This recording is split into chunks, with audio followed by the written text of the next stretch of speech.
আমরা দেশনেত্রী বেগম খালেদা জিয়ার জন্মদিবস উপলক্ষে সারা বাংলাদেশের মানুষের মতোই সবাই আমরা অত্যন্ত আনন্দিত, উচ্ছ্বসিত এবং রব্বুল আলমিনের দরবারে তার সুস্বাস্থ্য, দীর্ঘজীবন এবং উত্তর মঙ্গল কামনা করে আমরা আজকে মিলাদ পরিচালনা করব, প্রার্থনা করব।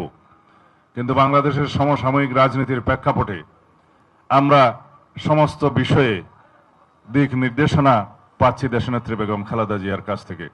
তিনি নির্দেশনা দিয়েছিলেন আলাপ আলোচনার মধ্য দিয়ে ঐক্যমতের ভিত্তিতে গণতন্ত্রের উত্তরণের পথকে সহজতর করতে হবে। তার সেই নির্দেশনা মোতাবেক আমরা সরকারের সাথে আলোচনা করেছি অনেকবার। সমস্ত গণতান্ত্রিক শক্তিসমূহের সাথে আমরা আলোচনায় রত।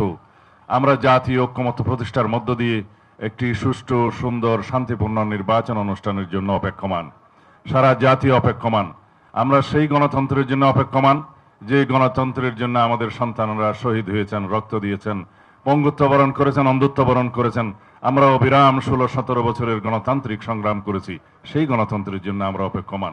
এই গণতন্ত্রকে যদি আমরা বিনির্মাণ করতে চাই, অত্যন্ত শক্তিশালী হিসাবে একটি গণতান্ত্রিক রাষ্ট্র নির্মাণ করতে চাই সাম্যের ভিত্তিতে, তাহলে এই গণতন্ত্রের জন্য আমাদেরকে জাতীয় ঐক্য বজায় রাখতে হবে। ফেসিবাদ বিরোধী যে জাতীয় ঐক্য প্রতিষ্ঠিত হয়েছে, সেই জাতীয় ঐক্যকে শক্তিতে পরিণত করতে হবে। আজকে যারা গণতন্ত্রের বিরুদ্ধে বিভিন্ন রকমের বক্তব্যের মধ্য দিয়ে নির্বাচনের বিষয়ে সংখ্যা প্রকাশ করছে, তারা গণতন্ত্রের পক্ষের শক্তি নয়, তারা বাংলাদেশের মানুষের পক্ষের শক্তি নয়। তারা হয়তো কোনো না কোনো কারণে নিজের কথাগুলো ইনিয়ে বিনিয়ে বলছেন যাতে করে নির্বাচনকে বিলম্বিত করা যায়, অথবা বানচাল করা যায়, অথবা নির্বাচন অনুষ্ঠান না হোক সেটা চায়। কিন্তু বাংলাদেশের মানুষ ঐক্যবদ্ধ। বাংলাদেশের মানুষ গণতন্ত্রের জন্য, ভোটাধিকার প্রয়োগের জন্য তারা সংকল্পবদ্ধ। এর বিপক্ষে যারাই দিবে ইনিয়ে বিনিয়ে কোনো ধরনের বক্তব্য, যারাই বিভিন্ন রকমের কুযুক্তি উত্থাপন করে গণতন্ত্রের এই যাত্রাপথকে কণ্ঠকাকীর্ণ করতে চাইবে, তাদের বিরুদ্ধে বাংলাদেশের জনগণ রুখে দাঁড়াবে।